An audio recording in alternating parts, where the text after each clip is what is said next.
If you're innovative and you develop products, you should look at the standards immediately. Either use them or work actively in the creation of standards. Because it's like with patents, if you don't know them, you will develop the same thing again. And if you are aware of the standards, you know where the industry is and you start at the right point. My name is Marietta Ulrich-Horn.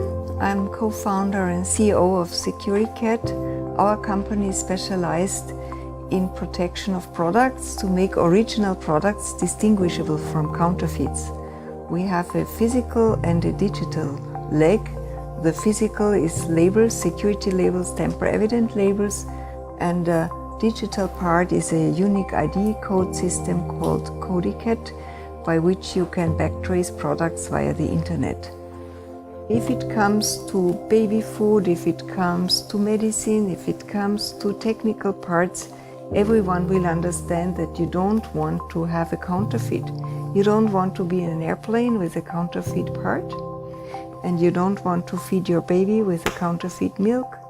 And it is very important to find ways that everyone can check the authenticity of a product. One of our big innovations started in a standards committee. That was the Committee on Interoperability of Identification Code Systems. And the problem is that counterfeiters could also run a website telling you that this code is real. So how to make it distinguishable? And we needed to work together with competitors, with others, with governmental, with private services to create interoperability. And that was the idea for a product which we call Millipedia. You can see the functionality.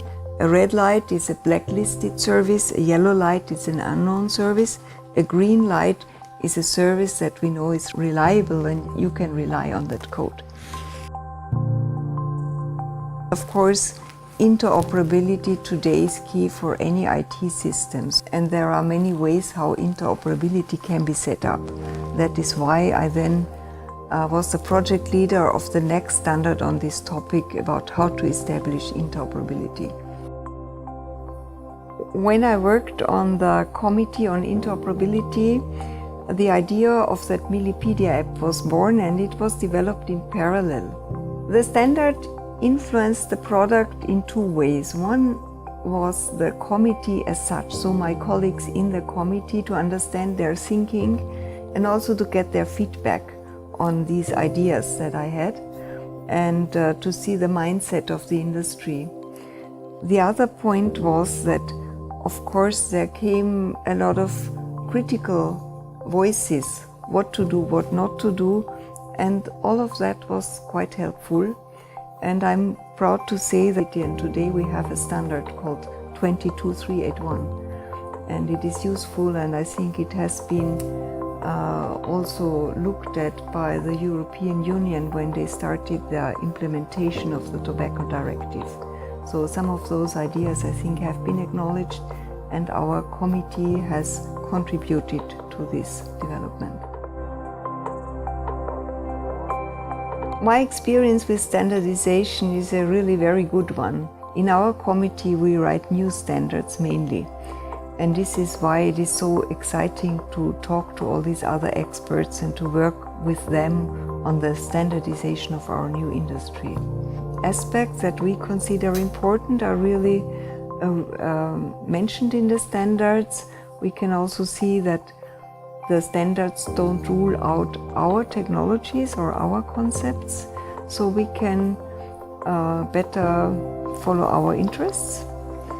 And yes, it's a give and take of know-how. Sometimes it's very difficult to work with other experts who are direct competitors.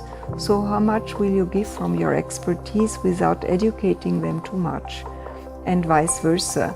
But at the end of the day, we all understand it's a mutual give and take, and we all benefit from each other's expertise. I would really recommend our fellow entrepreneurs to join the standardization committees.